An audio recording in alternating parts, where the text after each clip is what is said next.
بہت عرصے سے ایک سوال مباحثے کا باعث بنا ہوا ہے کہ پہلے مرغی آئی یا انڈا۔ سائنس کیا کہتی ہے اس بارے میں آج ہم آپ کو بتاتے ہیں۔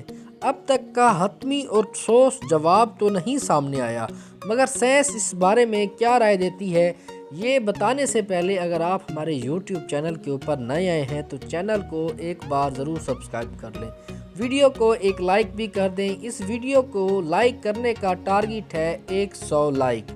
اگر آپ یہ ٹارگٹ پورا کر دیتے ہیں تو ہمیں دلی طور پر خوشی ہوگی۔ بغیر ٹائم ضائع کیے شروع کرتے ہیں آج کا ٹاپک۔ ویسے تو یہ بڑا عجیب سا معاملہ محسوس ہوتا ہے، یہاں تک کہ قدیم یونانی فلسفی پلوٹونارک نے اس کا جواب دیا تھا کہ دونوں ہی پہلے آ چکے ہیں۔ اب اس جواب سے کس کو اطمینان ہو سکتا ہے؟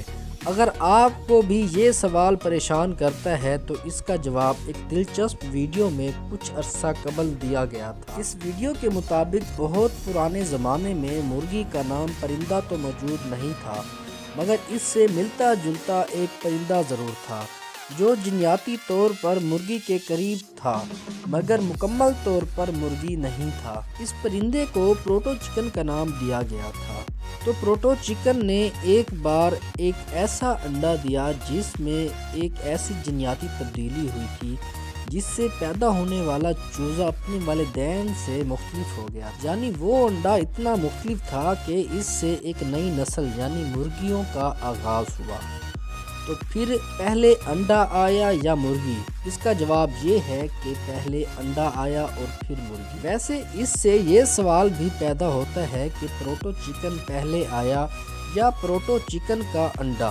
اب اس کا جواب اب تک سامنے نہیں آیا، یہ معلوم نہیں ہے۔ ویسے ایک تحقیق کے مطابق پروٹو چکن نامی یہ پرندہ جنوبی مشرق ایشیا کے جنگلات سے تعلق رکھتا تھا اور اسے انسانوں نے پالنا شروع کیا تھا، جس سے ممکنہ طور پر اس میں جینیاتی تبدیلیاں آئیں۔ ان پرندوں کو پالتو بنانے کے دوران ہی اس میں ایک نئی ذیلی قسم سامنے آئی جسے اب ہم مرغیوں کے نام سے جانتے ہیں۔ ایسا کب ہوا؟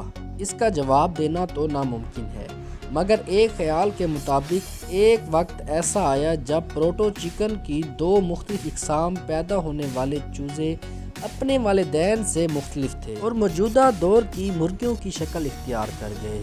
دوستو، اگر آپ کو ہمارا آج کا ٹاپک اچھا لگا ہو تو ہمارے چینل کو سبسکرائب کرنا مت بھولیں اور ویڈیو کو ایک لائک بھی ضرور کر دیں۔ 100 لائکس اس ویڈیو پر ٹارگٹ ہے۔